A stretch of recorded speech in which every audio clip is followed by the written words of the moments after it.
الحمد لله وكفى وسلام على عباده الذين اصطفى.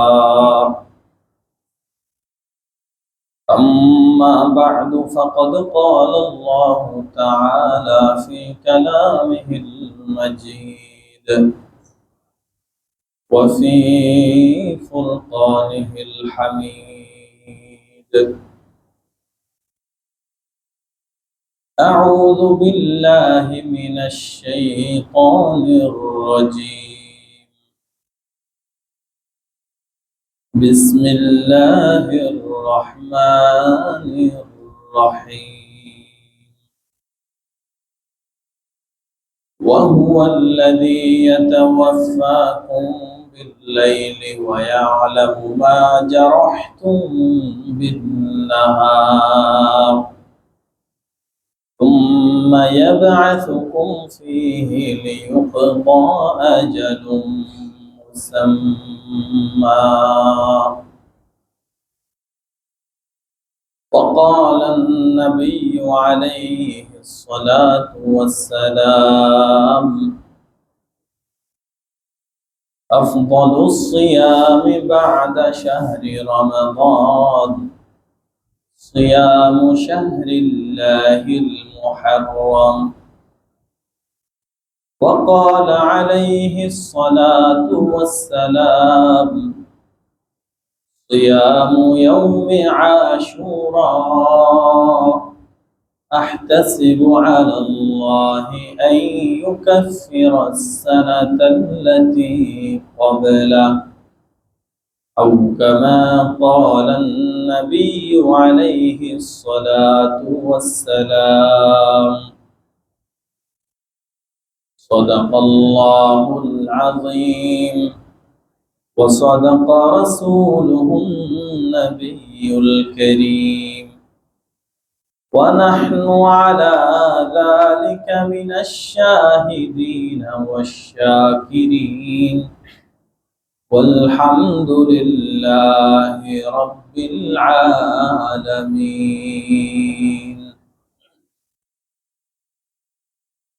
اللهم صل على سيدنا مولانا محمد وعلى آله وأصحابه وبارك وسلم। আল্লাহ রাব্বুল আলামিনের দরবারে অসংখ্য অগণিত শুকর ও সুজুদ আদায় করছি, যে মহান মুনিব আমাদেরকে নিঃশ্বাস নামক নিয়ামত দিয়ে জীবিত রেখেছেন এবং এই হায়াত দিয়ে সুস্থতার সাথে তার ইবাদত করার মতো তৌফিক দিয়েছেন। ইবাদতের লক্ষ্যে আজকের এই গুরুত্বপূর্ণ দিনে, জুমার দিনে, বছরের প্রথম দিনে মসজিদে আগে আগে আসার ও বসার মতো, কোরআন ও সুন্নাহের ভিত্তিতে কিছু কথা বলার ও শোনার মতো তৌফিক দান করেছেন। সে মহান আল্লাহ রাব্বুল আলামিনের দরবারে অন্তরের অন্তঃস্থল থেকে শুকরিয়া আদায় করছি। জবান দিয়ে আওয়াজ করে বলি আলহামদুলিল্লাহ।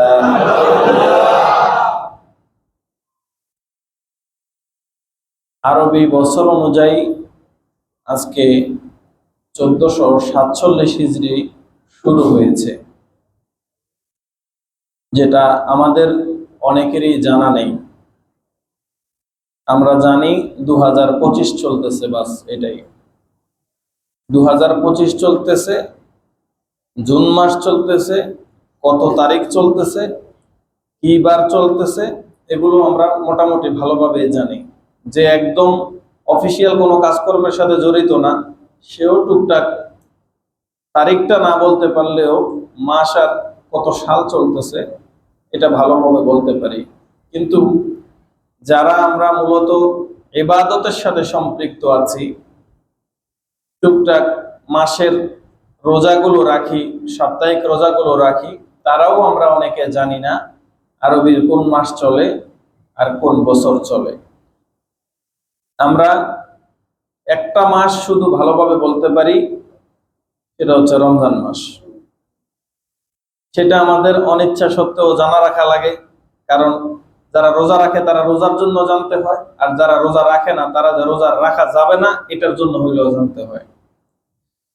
এছাড়া যে অন্যান্য আরো মাসগুলো আছে, কোরবানির মাস কোন মাসে হয় এটা আমরা অনেকে জানি না, শুধু এমনিতে কোরবানিটা আমরা বুঝি। মুহররম মাস একটা আছে, এটা আমরা নামে শুনছি, কিন্তু কোন মাসটা মুহররম মাস বা মুহররম মাস বছরের কততম মাস এগুলো আমরা অনেকে ভালোভাবে জানি না বা জানার তেমন আগ্রহও নেই। আরেকটা মাস আমরা শুনি রবিউল আউয়াল মাস, যে রাসূল সাল্লাল্লাহু আলাইহি ওয়াসাল্লামের জন্ম এবং মৃত্যুর সাথে সম্পৃক্ত। এরকম কিছু কিছু মাস আছে যেগুলা নামে শুনছি আমরা, রজব মাস, শাবান মাস, এগুলো সহজ সহজ মাস আছে, কিছু নাম শুনছি। কিছু মাস আছে মনে হয় আমরা সারা প্রত্যেক বছর শোনার পরে মনে হয় যেন এই মাসগুলো ভালো মতো নামও শুনি নেই। তার মধ্যে জিলকদ আছে একটা, জমাদিউল আউয়াল, জমাদিউল সানি, সফর, এগুলা কিছু মাস আছে। এই মাসগুলো একটু অপরিচিত মাস, এই জন্য আমরা ওইগুলোর নামও অনেক সময় জানি না। আর যদি বলি যে আরবির 12 মাস কয়জন আছি, যে মুহররম থেকে একদম জিলহজ পর্যন্ত 12 মাস, জানুয়ারি থেকে ডিসেম্বর যেরকম আমরা সিরিয়াল বাই বলতে পারি, এরকম 12টা মাস কয়জন আছে বলতে পারবো, এরকম যদি বলি এটা আবার অন্য একটা একদম পুরো আনকমন একটা প্রশ্ন হয়ে যাবে।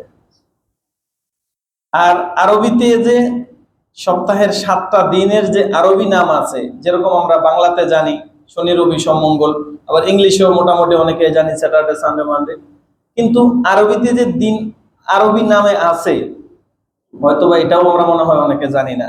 আর যদি দুই একজনে জানিও তাহলে দুই একটা বার, যে শনিবারের নামটা বা রবিবারের নামটা বা শুক্রবারের নামটা, একটা নাম যে অন্তত আরবিতে জানবো এরকম তেমন আমাদের মধ্যে এরকম জ্ঞানও নাই বা এটা জানার মতো তেমন একটা আগ্রহ নাই।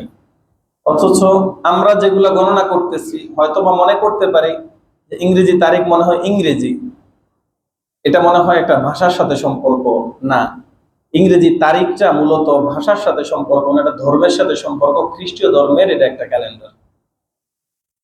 আমাদেরকে এমন ভাবে নিয়ন্ত্রণ করা হচ্ছে আমরা চাইলেও আমাদের মধ্যে আসতে পারতেছি না। অদৃশ্যভাবে আমাদের সবকিছু আমাদের নিয়ন্ত্রণের বাহিরে চলে গেছে, আমরা এখন অন্যের দ্বারা নিয়ন্ত্রিত হচ্ছি। আমরা এখন চাইলেও আরবি তারিখ মুখস্থ করতে পারবো না, কারণ সেটা কোনো জায়গাতে চলতেছে না অফিসিয়ালি। এমনকি আরব দেশেও আরবি তারিখ অনুযায়ী এখন আর ভালো মতো এরকম চলে না, যার কারণে আমরা এখন আবার নিজেদের নিয়ন্ত্রণে নাই, অন্যদের নিয়ন্ত্রণে আমরা চলে গেছি। একটা গুরুত্বপূর্ণ ক্যালেন্ডার, সেটা যেহেতু ইসলামী ক্যালেন্ডার থাকা সত্ত্বেও বৃহত্তর একটা দল মুসলমানদের বড় একটা জামাত, বড় একটা অংশ, বড় একটা গ্রুপ থাকা সত্ত্বেও ইসলামী ক্যালেন্ডারের তেমন কোনো ব্যবহার বিধি আমরা লক্ষ্য করি না। এমনকি আমরা এটার দিনক্ষণ মাস বছর সম্পর্কে তেমন কোনো আইডিয়াও রাখি না। তাহলে সেক্ষেত্রে আমাদের আদর্শ কোন জায়গাতে আছে, আমরা কোন আদর্শে লালিত পালিত হচ্ছি, আমাদের কারিকুলাম কি, আমাদের আসলে ধর্মীয় ব্যক্তিত্ব পরিচয় এগুলো কোন জায়গাতে আছে, এগুলো যদি একটু খুঁটিনাটি যদি আলোচনা করি বুঝতে পারবো যে আমাদের ধর্মীয় অবস্থানের দিক থেকে শুধুমাত্র সংখ্যা গণনা করা ছাড়া আমাদের আসলে ইসলামের সেই দখলদারিত্ব বা সেই সিস্টেমটা, সেই অবস্থানটা আমরা কিন্তু ধরে রাখতে পারিনি। শুধু নামেই আমরা বলতে পারি যে আমাদের দেশে 90 ভাগ, 95 ভাগ, 80 ভাগ, 85 ভাগ মুসলমান, কোনো একটা কারণে ও কারণে শুধু সেটা বলার জন্য, কিন্তু কাজে কর্মে সেরকম কিছু আমরা দেখাতে পারি না। মুহররম মাস হচ্ছে আরবির 12 মাসের মধ্যে প্রথম মাস, যেরকমটা ইংরেজির মধ্যে জানুয়ারি মাস, বাংলার মধ্যে বৈশাখ। আর এখন চলতেছে বছর হিসেবে 1447। 1447 মানে কি? 1447 হিজরি চলতেছে, এটার সাথে কিন্তু একটা ইতিহাসও জড়িত আছে। কারণ এই তারিখটা গণনা করা শুরু হয়েছে মহানবী রাসূলুল্লাহ সাল্লাল্লাহু আলাইহি ওয়াসাল্লাম যখন মক্কা থেকে মদিনায় হিজরত করেছিলেন। তার মানে 1447তম বছর চলার অর্থ হলো রাসূল সাল্লাল্লাহু আলাইহি ওয়াসাল্লাম যে মক্কা থেকে মদিনায় হিজরত করে গিয়েছিলেন, সে হিজরতের বয়স 1447 বছর হয়েছে। একটা তারিখ জানা মানে একটা ইতিহাস জানা। একটা তারিখের সাথে আমার ইসলামের হক আর বাতিলের মধ্যে পার্থক্যের যে প্রথম সূচনা হয়েছিল রাসূলের হিজরত, সে হিজরত থেকে হিজরি ক্যালেন্ডার, হিজরত থেকেই হিজরি ক্যালেন্ডার, হিজরি ক্যালেন্ডারই হচ্ছে আরবি এবং ইসলামিক ক্যালেন্ডার। যদিও এর সূচনা হয়েছে রাসূল সাল্লাল্লাহু আলাইহি ওয়াসাল্লামের ওয়াফাতের কয়েক বছর পর। হযরত ওমর রাদিয়াল্লাহু তাআলা আনহু এর আমলে এটা আবু মুসা আশআরী রাদিয়াল্লাহু তাআলা আনহুর পরামর্শের ভিত্তিতে একটা আমাদের ক্যালেন্ডার থাকা প্রয়োজন, আমাদের একটা তারিখ দিনক্ষণ গণার জন্য একটা সিস্টেম থাকার প্রয়োজন, এমন একটা পরামর্শ সভা বসিয়ে পরবর্তীতে আরবি একটা বা ইসলামিক ক্যালেন্ডারের সূচনা হয়েছে। তার আগ পর্যন্ত ওই খ্রিস্টীয় ধর্মের, রোমানদের, পারস্যদের ও অন্যান্যদের ক্যালেন্ডার ছিল, কিন্তু ইসলামিক একটা পূর্ণাঙ্গ ক্যালেন্ডার ছিল না। তো তখন যে কোনো কিছু মনে রাখার জন্য একটা ঐতিহাসিক ঘটনাকে কেন্দ্র করে তার আগে আর পরের সাথে জোড়ায় দিত। যেমন ধরেন এখন একটা ঘটনা গত বছরের মনে রাখার জন্য, যে জুলাই বিপ্লব হয়েছিল, বিপ্লবের কিছুদিন আগে, তার বিপ্লবের কিছুদিন পরে মুক্তিযুদ্ধ হয়েছিল, মুক্তিযুদ্ধের কয়েক বছর পরে, কয়েক বছর আগে ভাষা আন্দোলনের কয়েক বছর আগে, কয়েক বছর পরে, এরকম যে অনেক এই উল্লেখযোগ্য ঘটনাগুলোকে কেন্দ্র করে তার আগের আর পরের তারিখগুলো মনে রাখা হতো। কিন্তু এভাবে কত তারিখ মনে রাখবে? ওমর রাদিয়াল্লাহু তাআলার শাসন আমলে দেখা যাচ্ছে রাসূল সাল্লাল্লাহু আলাইহি ওয়াসাল্লামের জীবদ্দশার অনেক গুরুত্বপূর্ণ ঘটনাগুলো তারিখ মনে রাখা যাচ্ছে না। বদর যুদ্ধের আগে, উহুদ যুদ্ধের পরে, খাইবার যুদ্ধের আগে, হুনাইনের যুদ্ধের আগে, কোনটার আগে কোনটার পরে তারিখ স্পেসিফিক ভাবে লেখা না থাকলে এভাবে কতগুলো মনে রাখবে? তখন এটা পরামর্শ করা হলো যে তাহলে আমাদের তো একটা ক্যালেন্ডার থাকার প্রয়োজন, আমাদের একটা হিজরি সন গণার দরকার, বা আমাদের একটা ইসলামিক ক্যালেন্ডার থাকা দরকার। তাহলে আমরা আমাদের তারিখগুলো সুন্দরভাবে গণনা করতে পারবো। সাহাবায়ে কেরামদেরকে নিয়ে গুরুত্বপূর্ণ এই বৈঠকে পরামর্শ নেওয়া হলো। অনেকেই পরামর্শ দিলেন যেহেতু পারস্যদের একটা ক্যালেন্ডার চলমান সেটা করি, কেউ কেউ বলেছেন রোমানদের যেহেতু ক্যালেন্ডার আছে সেটা করি। তো অনেকে অনেক পরামর্শ দিয়েছেন, কিন্তু সাহাবায়ে কেরাম অধিকাংশ জনে এই মতগুলো গ্রহণ করেন নাই। এই কারণে যে আমাদের ইসলাম যেহেতু পূর্ণাঙ্গ, তাহলে আমাদের একটা ক্যালেন্ডারও তো পূর্ণাঙ্গতার মধ্যেই পড়ে। অতএব কারণে আমাদের একটা ক্যালেন্ডার থাকবে না, আমাদের একটা বর্ষপঞ্জি থাকবে না, এটা তো সুন্দর হয় না। এজন্য সবাই মিলে একটা পরামর্শ করলেন যে আমাদের একটা বর্ষপঞ্জি বা তারিখ গণনার বছর, এটা আমাদের আলাদা থাকা দরকার। এই কথার উপরে যখন একমত হলেন, তারপরে পরামর্শ হলো তাহলে কোন বছরকে প্রথম বছর হিসেবে ধরা হবে। এটা নিয়ে আলোচনা করতে করতে কেউ কেউ বললেন রাসূল সাল্লাল্লাহু আলাইহি ওয়াসাল্লামের জন্মসাল, কেউ কেউ বললেন রাসূল সাল্লাল্লাহু আলাইহি ওয়াসাল্লামের ওয়াফাতকাল। এভাবে নানা রকমের মত আসলো। হযরত আলী রাদিয়াল্লাহু তাআলা আনহু সহ আরো কয়েকজনে মতামত দিলেন যে হিজরত যেহেতু ইসলামের এবং বাতিলের মধ্যে, কুফরি এবং ইসলামের মধ্যে পার্থক্যের প্রথম সূচনায় হয়েছিল রাসূল সাল্লাল্লাহু আলাইহি ওয়াসাল্লামের হিজরতের মাধ্যমে। রাসূলের হিজরতই প্রমাণ করেছে যে কুফফারদের সাথে ইসলামের এখন প্রকাশ্যে যুদ্ধ শুরু হয়ে যাবে, এবং ইসলামের জয় জয়গানের প্রথম ধাপে ছিল রাসূলের হিজরত। রাসূল যখন মক্কায় যতদিন পর্যন্ত কাফেরদের সাথে ছিলেন সেখানে, ততদিন পর্যন্ত ইসলামের ওই রকম ভাবে দাওয়াতটা প্রসার করতে পারে নাই।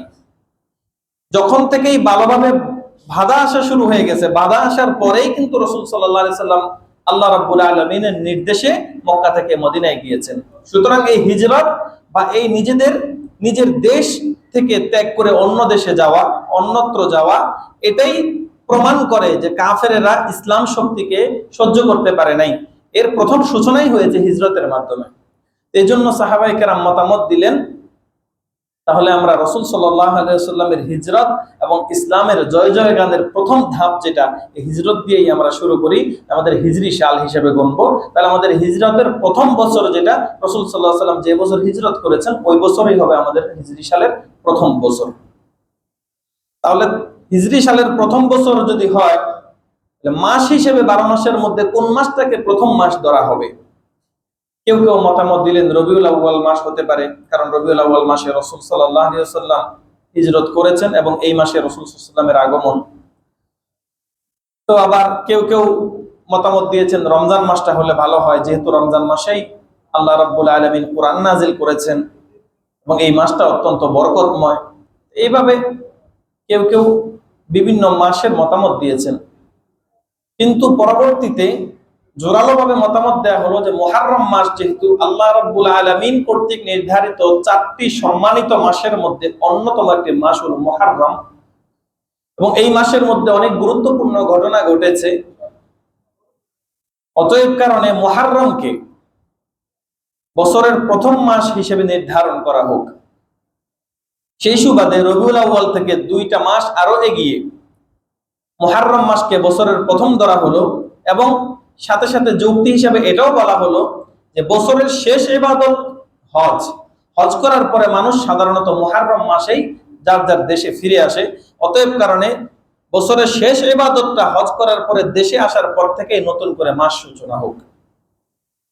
তাহলে মানুষ হজ করার পরে একটা বেগুনাহ হিসাবে ফিরে আসে, মাসুম একটা নতুন জিন্দেগি পাইল। তো এই হিসেবে নানা রকমের মতামত পরামর্শ নিয়ে অতএব অবশেষে এই মুহররম মাসকে বছরের প্রথম মাস ধরে, হিজরতের বছরকে প্রথম বছর ধরে আরবি ক্যালেন্ডার শুরু হয়ে গেল। তাহলে এই ক্যালেন্ডার শুধুমাত্র আরবি ক্যালেন্ডার নয়, এই ক্যালেন্ডার ইসলামিক ক্যালেন্ডার। এই ক্যালেন্ডারের সাথে জড়িত হয়ে আছে ইসলামের অনেক ঘটনা, অনেক কিছু। এজন্য আমরা যারা মুসলিম, আমাদের অন্তত মাস আর বছরগুলা হলেও মনে রাখা উচিত। আমরা দিন আর তারিখ না পারলেও অন্তত মাসগুলো যে কোন মাস চলতেছে, বছর হিসেবে কোন বছর চলতেছে, এতটুকু ধারণা রাখা, এটুকু জ্ঞান রাখা একজন মুসলিম হিসেবে এটা আমাদের প্রাথমিক কর্তব্যের মধ্যে একটা পড়ে। তো আরবি বছরের প্রথম মাস হলো এই মুহররম মাস। মুহররমের মধ্যেও গুরুত্বপূর্ণ একটা দিন হচ্ছে মুহররমের 10ম তারিখ, বা আরবিতে যাকে বলা হয় আশুরা। আশুরা শব্দটি এসেছে আশারাতুন থেকে। আশারাতুন মানে হলো 10। 1 থেকে নিয়ে 10 পর্যন্ত গুনলে 1 2 3 4 5 6 7 8 9 10 এই আশারাতুন মানে হলো 10, আর আশের মানে হলো 10ম। এই 10ম আশের থেকে আশুরা অর্থাৎ হলো 10ম তারিখ। আরবিতে আশুরা মানে হলো 10ম তারিখ। এই 10ম তারিখ তথা মুহররমের যেই 10তম দিন, এটা অত্যন্ত গুরুত্বপূর্ণ দিন, ঐতিহাসিক একটা দিন, এবং এই দিনের সাথে অনেকগুলো ঘটনার সম্পৃক্ততা থাকার কারণে এই দিনটাকে ইসলামে অনেক গুরুত্বের সাথে দেখা হয়। এই আশুরা বা 10তম দিন, মুহররমের 10তম দিন, এটা ঐতিহাসিকভাবে অনেক বেশি গুরুত্বপূর্ণ, এবং এই কারণে এই আশুরার রোজাটা রমাদানের রোজা আসার আগে গুরুত্বের সাথে ওয়াজিবের মতো করে এই দিনের রোজা রাখা হতো। এই রোজার আগে আমাদের রমজানের যে রোজা, এটার আসার আগে, এটার বিধান আসার আগে রাসূল সাল্লাল্লাহু আলাইহি ওয়াসাল্লাম এবং সাহাবায়ে কেরাম ওই দিন রোজা থাকাটাকে ফরজের পর্যায়ে রোজা রাখতেন। এরপরে রাসূল সাল্লাল্লাহু আলাইহি ওয়াসাল্লাম যখন মক্কা থেকে হিজরত করে মদিনায় গেলেন, যাওয়ার পরে সেখানের লোকজনকে, ইহুদিদেরকে, তখনও পর্যন্ত ইসলাম ধর্ম পুরোপুরি ভাবে যেহেতু প্রচার হয় নাই, প্রসার হয় নাই, তো তখনকার মানুষরা, ইহুদি যারা ছিল, তারা ওই দিন, ওই আশুরার দিন রোজা রাখতো। তো রাসূল সাল্লাল্লাহু আলাইহি ওয়াসাল্লাম মদিনাতে যাওয়ার পরে যখন দেখলেন যে মদিনার লোকেরা, ইহুদিরা এই দিন রোজা রাখতেছে, তখন আল্লাহ রাসূল সাল্লাল্লাহু আলাইহি ওয়াসাল্লাম তাদেরকে জিজ্ঞাসা করলেন, মা হাদাল ইয়াউম আল্লাযী তাসুমুনা, এই দিনটা সম্পর্কে কি এমন তাৎপর্য রয়েছে, বা কেন তোমরা এই দিনটাতে রোজা রাখো? ইহুদিরা উত্তর দিয়ে বললেন, হাদা ইয়াউমুন আযীম, এই দিনটা অনেক তাৎপর্যপূর্ণ, একটা মহান একটা দিন। কেন এই দিনটা গুরুত্বপূর্ণ ইহুদিদের কাছে? উত্তরে ইহুদিরা বললেন, আনজাল্লাহু সুবহানাহু ওয়া তাআলা ফীহি মূসা ওয়া কওমাহ, এই দিনে ইহুদি ধর্মের লোক যারা ছিল, এখনকার ইহুদিরা লানতপ্রাপ্ত ইহুদি, কিন্তু মূসা আলাইহিস সালামের ধর্মের অনুসরণ করে প্রকৃত ইহুদি যারা ছিল, তারা একটা কিতাবের অনুসরণকারী ইহুদি ছিল, আহলে কিতাব ছিল। এজন্য তাদের কাছে মূসা আলাইহিস সালামের গুরুত্ব অনেক বেশি ছিল। তো তারা বলতেছে এই দিনটা অনেক বেশি গুরুত্বপূর্ণ দিন, এই কারণে যে আল্লাযী আনজাল্লাহু সুবহানাহু ওয়া তাআলা ফীহি মূসা ওয়া কওমাহু, এই দিনে আল্লাহ রাব্বুল আলামিন মূসা এবং তার গোত্রের লোকদেরকে ফেরাউন নামক দুশমন থেকে আল্লাহ হেফাজত করেছেন, নাজাত দিয়েছেন। আশুরার দিন গুরুত্বপূর্ণ কেন?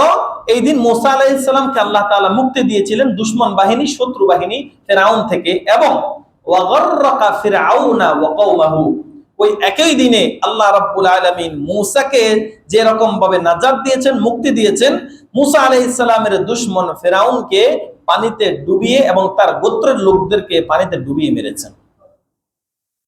তো যেহেতু মূসা আলাইহিস সালাম তার দুশমন থেকে পরিত্রাণ পেয়েছেন, মুক্তি পেয়েছেন, এবং তার দুশমন পানিতে ডুবে তার গোত্র সহ তার লোকজন সহ মৃত্যুবরণ করেছেন, এই জন্য ফাসামাহু মূসা শুকরান, শুকরিয়া আদায় স্বরূপ মূসা আলাইহিস সালাম এই দিনটাতে রোজা রাখতেন। ফানাহনু নাসুমুহু, আর আমরা যেহেতু মূসা আলাইহিস সালামের অনুসরণ করি, এজন্য আমরাও এই দিন মূসা আলাইহিস সালামের মতো করে শুকরিয়া আদায় স্বরূপ আমরাও রোজা রাখি।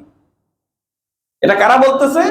মদিনার ইয়াহুদিরা, তৎকালীন ইয়াহুদিরা। বর্তমান ইয়াহুদির সাথে তখনকার ইয়াহুদিকে মিলাবেন না, কারণ তখনকার ইয়াহুদিরা মূসা আলাইহিস সালামের কিতাবের অনুসরণকারী ইয়াহুদি ছিল, আহলে কিতাব ছিল। আর এখনকার ইয়াহুদিরা সব বিকৃত, তাদের কিতাবাদি থেকে শুরু করে তাদের ধর্ম সবকিছু তারা বিকৃত করে দিয়েছে। তারা তাদের নিজেদের মন গড়া সবকিছু তাদের বইয়ের মধ্যে, কিতাবের মধ্যে বসিয়ে নিয়েছে। এখনকার ধর্মের সাথে মূসা আলাইহিস সালাম কিংবা খ্রিস্টানদের ঈসা আলাইহিস সালামের সাথে এখন আর সম্পর্ক নাই, আগে ছিল। তো মূসা আলাইহিস সালাম যেভাবে ফিরাউন থেকে মুক্তি পাওয়ার কারণে শুকরিয়া আদায় স্বরূপ ওই দিনটাতে রোজা রাখতেন, তো ইহুদিরা যেহেতু মূসা আলাইহিস সালামের অনুসরণকারী ছিল, তো এই জন্য তারাও ওই দিনটাতে রোজা রাখতেন। এবার রাসূল সাল্লাল্লাহু আলাইহি ওয়াসাল্লাম বলতেছেন, ফানাহনু আহাক্কু ওয়া আউলা বিমূসা মিনকুম, তোমরা যদি মূসা আলাইহিস সালামের অনুসরণকারী এই বিবেচনায় মূসা আলাইহিস সালামের মতো করে মূসা আলাইহিস সালাম যেদিন মুক্তি পেয়েছে সেই দিন রোজা রাখতে পারো, তবে আমি মুহাম্মদ নবী তোমাদের থেকে মূসা আলাইহিস সালামের দিক অনুসরণের দিক থেকে নয়, মূসা আলাইহিস সালামের সাথে সম্পর্কের দিক থেকে তোমাদের থেকে আমি মুহাম্মদ আরো বেশি সম্পর্কযুক্ত। নবী হিসেবে মুহাম্মদ সাল্লাল্লাহু আলাইহি সাল্লাম ওই নবুয়তের ধারা অনুযায়ী তো মূসা আলাইহিস সালামের অনেক নিকটের। এজন্য বলতেছেন যে নাহনু আহাক্কু ওয়া আউলা, আমরা বেশি হকদার, বেশি উত্তম তোমাদের তুলনায় বিমূসা মিনকুম, তোমাদের থেকেও মূসা আলাইহিস সালামের সাথে আমাদের সম্পর্ক আমাদের অনেক বেশি, এবং আমরা অধিকারের দিক থেকেও বেশি অধিকার রাখি। কারণ আমাদের সম্পর্কটা ইসলামের সাথে সম্পর্ক হবে। মূসা আলাইহিস সালাম আমারই ধর্মের গুণগান আগে করে গেছেন, কিন্তু তোমরা তো এখন যদি ভালো মতো না মানো, ইসলাম যদি গ্রহণ না করো, তাহলে তোমরা এখন গোমরা হয়ে বিবেচিত হবা। কেন? কারণ ইসলাম আসার পরে, কোরআন আসার পরে আগের সব কিতাবকে আল্লাহ রাব্বুল আলামিন রিজেক্ট করে দিয়েছেন। তো এই কথা বলে ফাসামাহু রাসূলুল্লাহ সাল্লাল্লাহু আলাইহি ওয়াসাল্লাম ওয়া আমারা বিসিয়ামি, নিজেও ওই দিন রোজা রাখলেন এবং সাহাবায়ে কেরাম যারা ছিলেন তাদেরকেও নির্দেশ দিলেন যে তোমরাও এই দিন রোজা রাখবা। কেন রোজা রাখবা? তারা যদি মূসা আলাইহিস সালামের অনুসরণে রোজা রাখতে পারে, তাহলে আমরা তো মূসা আলাইহিস সালামের সাথে সম্পর্কের দিক থেকে কোনো দূরত্ব নাই। আমাদের দ্বীনই ভাই, আমাদের একজন নবী, আমাদের একজন রাসূল, তিনি যেদিন মুক্তি পেয়েছেন সেটা তো আমাদেরও খুশির কথা। অতএব মূসা আলাইহিস সালামের জন্য আমরাও সেদিন রোজা রাখবো। কিন্তু রাসূল সাল্লাল্লাহু আলাইহি ওয়াসাল্লাম বললেন, খালিফুল মুশরিকিন ওয়াল ইয়াহুদ, খালিফুল ইয়াহুদ ওয়ান নাসারা, ইহুদিরাও রোজা রাখে, অন্যান্যরাও রোজা রাখতে পারে, কিন্তু আমরা মুসলিমরা তাদের মতো করে রোজা রাখবো না। আমাদের ধর্মের একটা নিজস্বতা আছে, স্বকীয়তা আছে, আমরা আমাদের মতো করে ইবাদত করব। আমাদের কোন ইবাদত, আমাদের কোন চালচলন যেন ইহুদিদের সাথে, খ্রিস্টানদের সাথে মিলে না যায়। এই জন্য রাসূল সাল্লাল্লাহু আলাইহি ওয়াসাল্লাম নিয়ম করে দিলেন যে তোমরা 10 তারিখে রোজা রাখবে, সাথে তোমরা 10-এর আগে একদিন অথবা 10-এর পরের একদিন রোজাকে মিলিত করবে, অর্থাৎ তাসে হলো 9ম দিন। তো তোমরা আশের এবং তাসে এই 2 দিন তোমরা রোজা রাখবে, অথবা 10ম দিন এবং 11 তোমরা অর্থাৎ 11তম দিন রোজা রাখবে। তাহলে একটা যখন বেশি হয়ে যাবে, তাহলে তারা তাদের মতো করলেও আমরা আমাদের ইবাদতটা তাদের থেকে একটু আলাদা হয়ে যাবে। আমরা রাখবো 2টা, তারা রাখবে শুধু একটা। তারা বেজোর, আমরা জোর। এজন্য খালিফুল ইয়াহুদ ওয়ান নাসারা, ইহুদি খ্রিস্টানদের সাথে আমাদের যেন বিরোধ থাকে, তাদের সাথে যেন আমাদের ইবাদতও মিলে না যায়। রাসূল সাল্লাল্লাহু আলাইহি ওয়াসাল্লাম আমাদেরকে শিখিয়ে দিলেন ইবাদত করার ক্ষেত্রেও যেন ইহুদি নাসারাদের সাথে আমাদের ইবাদত মিলে না যায়। আর আমরা ইবাদত তো মিলাইছি, আমাদের পুরো জীবনটারে ইহুদি নাসারাদের সাথে মিলে একাকার করে দিয়েছি। আজকে আমাদের চাল চলন, ড্রেস আপ, আমাদের চুল, আমাদের দাড়ি, আমাদের পোশাক থেকে শুরু করে আমাদের মাথার চুল থেকে পায়ের নখ পর্যন্ত, আমাদের আচার আচরণে, চাল চলনে, কারিকুলামে, সব জায়গাতে, ধর্মীয় জায়গা থেকে শুরু করে ব্যক্তিগত জীবন থেকে, সামাজিক জীবন থেকে নিয়ে সব কিছু আমরা বিলীন করে দিয়ে এখন বরং তাদের সাথে মিল কি, এখন তাদের মধ্যেই আমরা একাকার হয়ে গেছি। নাউযুবিল্লাহ। আজকে আমার মুসলিম ভাইয়েরা চুল কাটে, চুল কাটার কাটিং গুলো দেখা যাচ্ছে হয়তোবা কোনো ইহুদির কোনো খ্রিস্টানকে ফলো করে তারপরে আমরা কাটতেছি। আমাদের দাড়িগুলো স্টাইল করে করে আমরা ইসলামী ধর্ম অনুযায়ী না করে আমরা অন্যদের মতো করতেছি। আমাদের ড্রেস আপ গুলো, আমরা আমাদের পোশাক আশাক গুলো আমাদের ইসলামী ধর্ম অনুশাসন না মেনে আমরা অন্যদের মতো বিজাতীয় কৃষ্টি কালচার অনুযায়ী করতেছি। আমাদের শার্ট প্যান্ট, আমাদের টাই, সব কিছুর মধ্যে আমরা এখন বিজাতিদের অন্ধ অনুকরণে নেমে পড়েছি এবং প্রতিযোগিতা করে তাদের দিকে আমরা এগিয়ে যাচ্ছি। অথচ আমরা আমাদের ইসলামের যেই পূর্ণতা, একটা পূর্ণাঙ্গ ধর্ম পেয়েছিলাম, সেটার মধ্যে আমরা থাকতে পারি নাই। কত রাসূল সাল্লাল্লাহু আলাইহি ওয়াসাল্লাম খালিফুল ইয়াহুদা ওয়ান নাসারা, ইহুদি নাসারাদের সাথে বিরোধ করো, ইবাদতের ক্ষেত্রে তারা একদিন রোজা রাখে তো তোমরা 2 দিন রেখে তাদের সাথে বিরোধিতা করো, যে ইবাদত পর্যন্ত তাদের সাথে যেন মিলে না যায় সেই জন্য আলাদা করে দিলেন।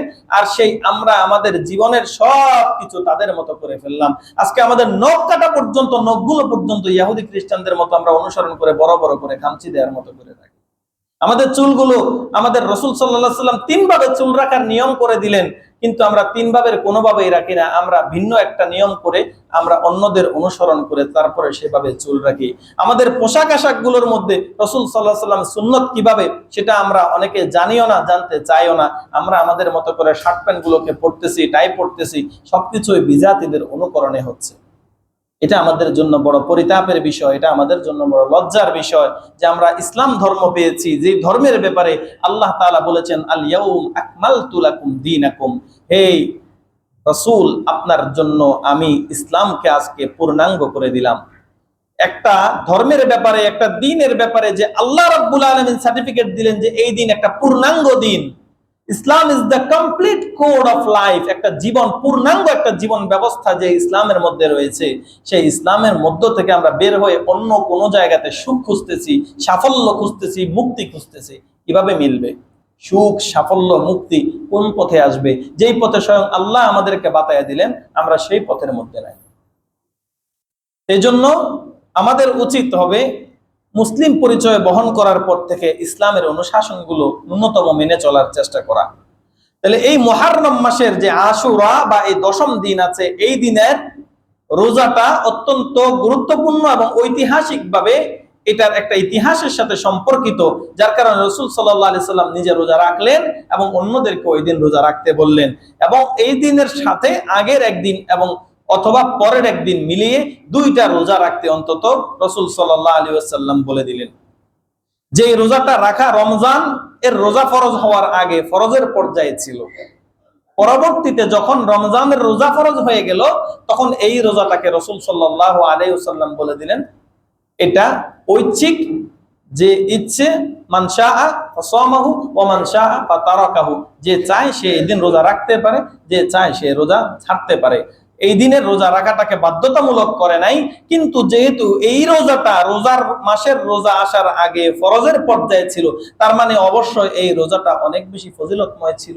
এই জন্য রাসূল সাল্লাল্লাহু আলাইহি ওয়াসাল্লাম এই রোজার ফজিলত বর্ণনা করে বলতেছেন সিয়ামু ইয়াউমি আশুরা, এই আশুরার রোজাটা আহতাসিবু আলাল্লাহ, আমি আল্লাহর কাছে আশা করি আই ইউকাফফিরাস সানাতাল্লাতী ক্বাবলা, এই আশুরার আগের একটা বছরের জন্য বান্দার গুনাহের কাফফারা হিসেবে আশুরার একটি রোজা যথেষ্ট হয়ে যাবে। সুবহানাল্লাহ।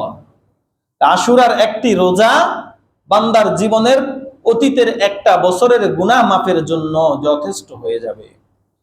এজন্য আমাদের উচিত, আমাদের চেষ্টা করা দরকার যে আমরা যেন আশুরার এই দিনের রোজাটা আগের একদিন অথবা পরের একদিন মিলিয়ে 2টা দিন এই মুহররম মাসের 9 এবং 10 অথবা 10 এবং 11 এই 2টা রোজা রেখে আল্লাহর কাছে আমরা দোয়া করব আল্লাহ তাআলা যেন এই রোজার উসিলায় আমাদের অতীত জীবনের একটা বছরের সমস্ত গুনাহগুলো মাফ করে দেন। রাখবো না ইনশাআল্লাহ? আল্লাহ আমাদেরকে তৌফিক দিন, বলি আমিন। আর এই মুহররমের এই রোজার ব্যাপারে রাসূল সাল্লাল্লাহু আলাইহি ওয়াসাল্লাম বলতেছেন, আফদালুস সিয়ামি বা'দা শাহরি রমাদান, রমজান মাসের রোজার পরে সব থেকে বেশি ফজিলতময় রোজা হলো এই সিয়ামু শাহরিল্লাহিল মুহাররম, আল্লাহর মাস মুহাররমের রোজা। সুবহানাল্লাহ। এই মুহাররম মাসকে আল্লাহর মাস বলা হয়েছে। কোন মাসেই, এই 12 মাসের আরবি মাসের কোন মাসই আল্লাহর মাসের বাহিরে না। এরপরেও যখন স্পেসিফিক ভাবে কোন মাসকে আল্লাহ নিজের দিকে ঘুরাইয়া বলেন বা রাসূল সাল্লাল্লাহু আলাইহি ওয়াসাল্লাম বলেন এটা আল্লাহর মাস, তখন বোঝা যায় যে এই মাসটা আসলে স্পেশাল। আর বিভিন্ন হাদিসের পর্যালোচনা থেকে দেখা যায়, যদিও কিছু কিছু হাদিসের সনদগত দুর্বলতা রয়েছে, ঐতিহাসিকভাবে এই দিনের সাথে অনেক ঘটনার মিল রয়েছে। যেমন এই দিনে মূসা আলাইহিস সালামের মুক্তি এবং ফেরাউনের ডুবার ঘটনাও এই দিন হয়েছে। এই দিনে শুধুমাত্র সেগুলো না, অতীতের পরেও এরপরেও রাসূল সাল্লাল্লাহু আলাইহি ওয়াসাল্লামের ওয়াফাতের 50-60 বছর পরের যেই আশুরাকে আমরা যেই কারণে মূলত চিনি, বা আমাদের কাছে আশুরাটা যে রকম ভাবে প্রসিদ্ধি লাভ করেছে, এটার যে মূল ঘটনা সেটা হচ্ছে কারবালা। আমাদের কাছে আর কি মৌলিকভাবে আশুরার এই দিনটা কারবালার কারণেই ফজিলতপূর্ণ নয়। যদি আশুরার ফজিলতটা কারবালার সাথে আমরা মিলাইয়া দেই বা জুড়াইয়া দেই, আশুরার অবস্থানটা রাসূল সাল্লাল্লাহু আলাইহি ওয়াসাল্লামের আরো আগে থেকে, এবং রাসূল সাল্লাল্লাহু আলাইহি ওয়াসাল্লাম এটাকে পূর্ণাঙ্গ রূপে পেয়ে সেই দিনের একটা আমল বলে দিয়েছেন। অথচ কারবালার যে ঘটনাটা, সেই ঘটনাটা ঘটেছে রাসূল সাল্লাল্লাহু আলাইহি ওয়াসাল্লামের ওয়াফাতের আরো কয়েক বছর পরে, প্রায় 50-60 বছর পরে। রাসূল সাল্লাল্লাহু আলাইহি ওয়াসাল্লামের ওয়াফাতের 50 বছর পরে যে ঘটনা ঘটবে, সেটার কারণে রাসূল সাল্লাল্লাহু আলাইহি ওয়াসাল্লামের জীবদ্দশায় থাকা একটা দিনের ফজিলত বাস্তবায়িত হবে, প্রমাণিত হবে। এটা হাস্যকর, এটা অযৌক্তিক। যেন আশুরা এই দিনটা তাৎপর্যপূর্ণ, গুরুত্বপূর্ণ, ফজিলতময়, এটা কারবালার কারণে নয়। তবে কারবালাও এই মুহররমের 10ম তারিখে ঘটেছিল। যেহেতু কারবালার মতো ঘটনাও এই দিন ঘটেছে, এর আগেও অনেক এইরকম ঐতিহাসিক ঘটনা ঘটেছে, লোকমুখে প্রচলিত আছে যে মুহররমের 10 তারিখেই কিয়ামত সংঘটিত হবে। আল্লাহু আলাম, আল্লাহ তাআলা ভালো জানেন সেটা কোন মাসের কোন তারিখে হবে, মানুষজন বলে। তো সব দিকে বিবেচনা করলে দেখা যায় যে মুহররম মাসটা এবং বিশেষ করে মুহররমের এই 10ম দিনটা অনেক বেশি গুরুত্বপূর্ণ, তাৎপর্যপূর্ণ। এই জন্য আমরা এই দিনটাকে ইবাদতের মধ্য দিয়ে কাটানোর সর্বোচ্চ চেষ্টা করব। যেখানে রাসূল সাল্লাল্লাহু আলাইহি ওয়াসাল্লাম বলেই দিলেন যে রমজানের পরে সবথেকে ফজিলতময় রোজা হলো এই আল্লাহর মাস, এই মুহররমের মাসের রোজা। তো মুহররম একটা নতুন মাস, বছরের প্রথম মাস, আর আরবির এখন একটা নতুন বছর শুরু হয়েছে। এজন্য আমাদের এখন এই মুহররম মাসকে কেন্দ্র করে, যেহেতু আমাদের অতীতের 1 বছর গুনাহ মাফের একটা সুযোগ এই মাসের মধ্যেই আছে, তাহলে আমরা নতুন করে আমাদের আখিরাতমুখী জীবন পরিচালনার জন্য একটা পদক্ষেপ নিতে পারি। যদিও মুমিনের জন্য প্রত্যেকটা দিনই নতুন জীবন, প্রত্যেকটা দিনই নতুন পদক্ষেপ নেওয়ার একটা সূচনা।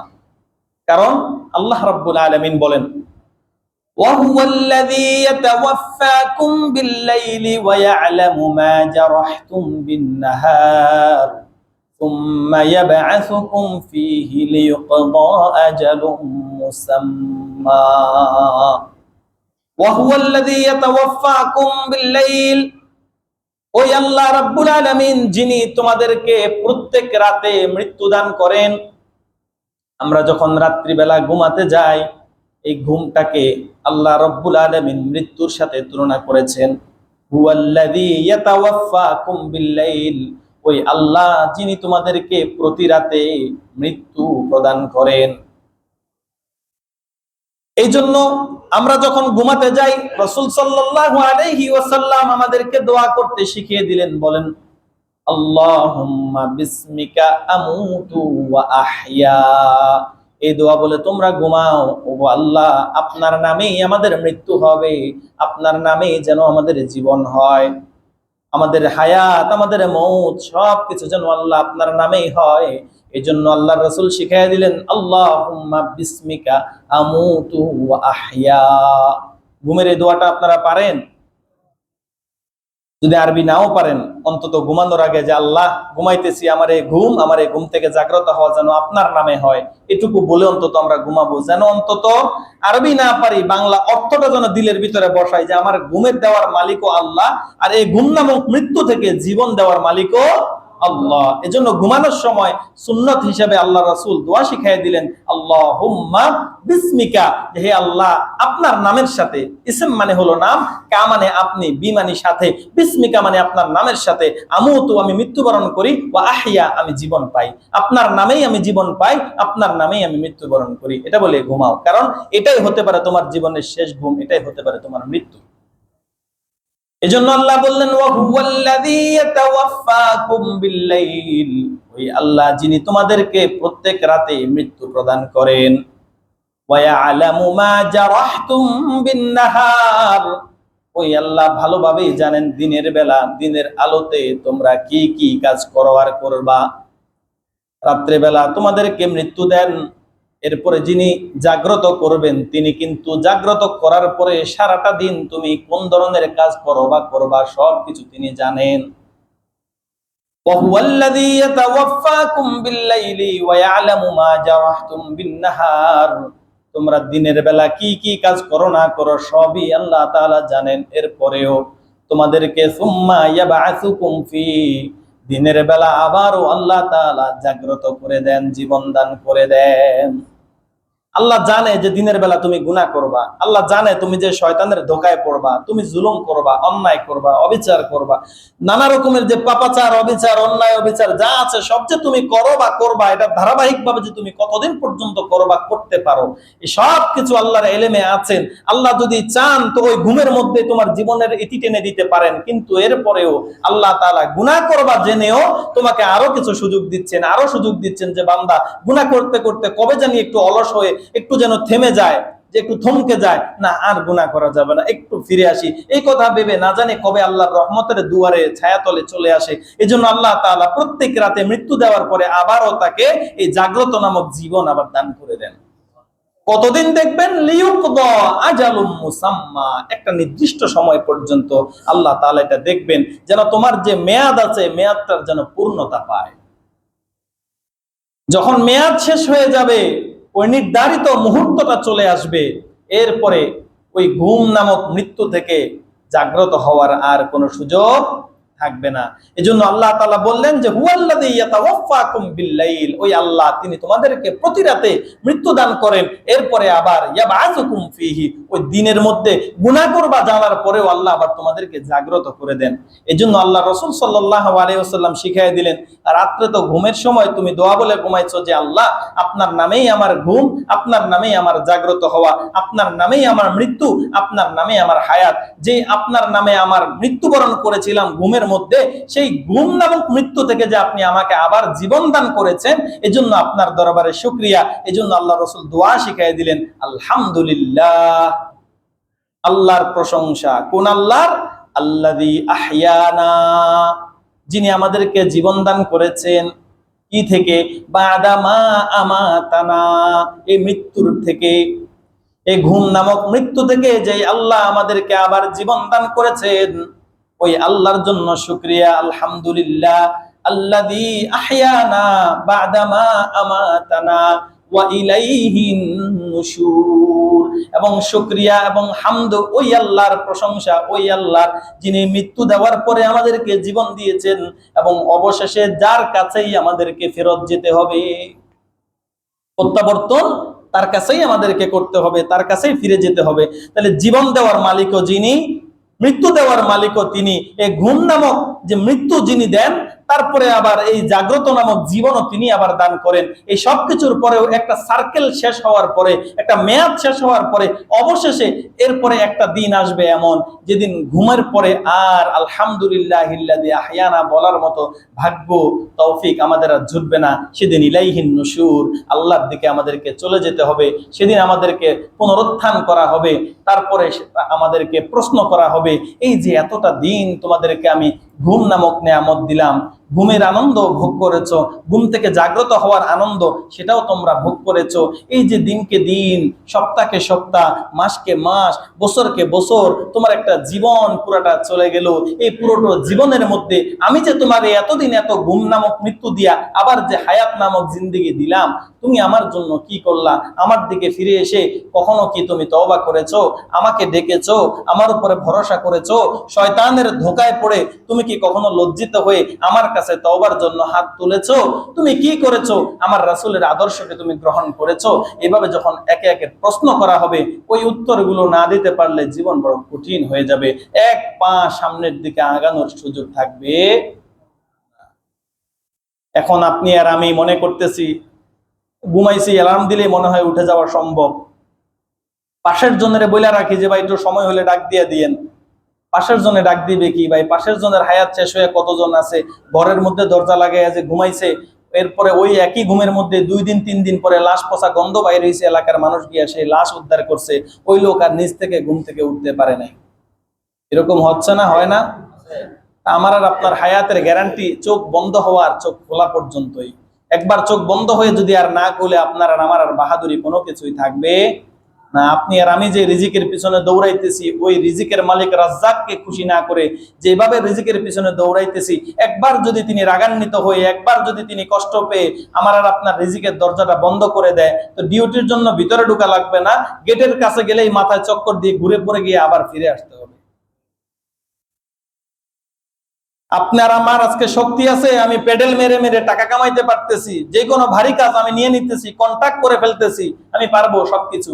কিন্তু আল্লাহ রাব্বুল আলামিন যদি সামান্যতম যদি রাগ করেন, এরপরে কিন্তু আমার আর আপনার রিজিকের চাকা ঘুরবে। এজন্য ভাই, আল্লাহ সুস্থতা নামক নিয়ামত দিয়েছে, এই নিয়ামতকে কাজে লাগাই অসুস্থতা আসার আগ পর্যন্ত। আল্লাহ হায়াত নামক নিয়ামত দিয়েছে, হায়াতকে কাজে লাগাই মৌত নামক নিয়ামত চলে আসার আগ পর্যন্ত। আল্লাহ অবসরতাকে আমাদেরকে নিয়ামত হিসেবে দিয়েছেন, ব্যস্ততা আসার আগে অবসরতাকে কাজে লাগাই। এগুলোকে যদি আমরা কাজে লাগাতে পারি, তাহলে আমাদের হায়াতটা আখিরাতের কাজে মোটামুটি মূল্যবান হিসেবে ধর্তব্য হবে। আর যদি এই জীবনটাকে হেলায় খেলায় সুস্থ জীবনটাকে এভাবে নিজেদের মতো করে চালাতে থাকি, নিজেদের ইসলামের প্রতি কোনো তোয়াক্কা নাই, আল্লাহর বিধানের প্রতি কোনো তোয়াক্কা নাই, রাসূলের সুন্নতের প্রতি কোনো আমাদের তোয়াক্কা নাই, এইভাবে যদি জীবন পরিচালনা করতে থাকি, জীবন তো জীবনের গতিতে চলে যাবে। যেরকম কুকুর বিড়ালও থেমে থাকে না, তাদের জীবনও চলে যাচ্ছে, খাবার কখনো পাচ্ছে কখনো পাচ্ছে না। কিন্তু আমাদের জীবন আর তাদের মধ্যে পার্থক্য কি থাকবে যদি আমরা এত উন্নত জীবন পাওয়ার পরেও আল্লাহকে রাজি করতে না পারি? এজন্য ভাই, এটা বছরের প্রথম মাস এবং বছরের আজকে প্রথম তারিখ, মুহররমের আজকে 1 তারিখ, শুক্রবার দিন, গুরুত্বপূর্ণ দিন। মুহররম মাস গুরুত্বপূর্ণ মাস, মুহররমের প্রথম দিন। সব দিক থেকে মিলিয়ে দেখা যায় যে আজকের এই দিনটা আমাদের জীবনের নতুন একটা সূচনা করার জন্য একটা উপলক্ষ হতে পারে। আমরা অতীত জীবনে যা গুনাহ করছি সবগুলো থেকে তওবা করে এই নতুন বছরকে দিয়ে আমাদের আখিরাতের জীবনের প্রথম ধাপ হিসেবে আজকে থেকে কাজে লাগানোর চেষ্টা করব। পারবো না ইনশাআল্লাহ? আমরা জীবনে যা গুনাহ করছি আল্লাহ যেন মাফ করে দেন। আমরা এতদিন নামাজ ছেড়ে দিয়েছি, আল্লাহ যেন আমাদেরকে তৌফিক দেন আমাদের জীবন থেকে আর এক ওয়াক্ত ফরজ নামাজও যেন না ছুটে যায়। শয়তান আমাদেরকে অনেক ধোঁকা দিয়েছে, ধোঁকা সামনেও দিবে, কিন্তু শয়তানের কোনো ধোঁকার কারণে যেন আমরা আল্লাহকে ভুলে না যাই। আল্লাহ যেন আমাদেরকে আল্লাহর সাথে সম্পর্কিত থাকার তৌফিক দান করেন। আমরা গুনাহ করতে করতে যদি শয়তানের সীমানার মধ্যে ঢুকে যাই, আল্লাহ তাআলা যেন তার রহমত দিয়ে শয়তানের সীমানা থেকে আমাদেরকে ছিনায় আনা তার রহমতের সীমানার মধ্যে প্রবেশ করায়া দেয়। যেরকম একটা গরু নিজের জমিন থেকে আরেকজনের জমিনের মধ্যে খাবার শুরু করলে গরুর মালিক গিয়ে ওই জমিন থেকে নিজের জমিনের মধ্যে নিয়ে আসে, যে অন্যের জমিনের খাবার খাইলে তোমার বিপদ হবে, নিয়ে যাবে, জেলখানাতে যাইতে হবে। আল্লাহ তাআলা যেন আমাদেরকে গুনাহের গণ্ডি থেকে, পাপের গণ্ডি থেকে নেকের গণ্ডির মধ্যে তুলে ধরে আল্লাহর রহমত দিয়ে যেন আমাদেরকে পাপের থেকে নেকের মধ্যে ঢুকাইয়া দেন। আল্লাহ রাব্বুল আলামিন আমাদেরকে এই নতুন বছরের নতুন দিনে নতুন করে আমাদের আখিরাতমুখী জিন্দেগি পরিচালনার জন্য পদক্ষেপ নেওয়ার তৌফিক দান করুন। আমিন। ওয়া আখিরু দাওয়ানা আলহামদুলিল্লাহি রাব্বিল আলামিন।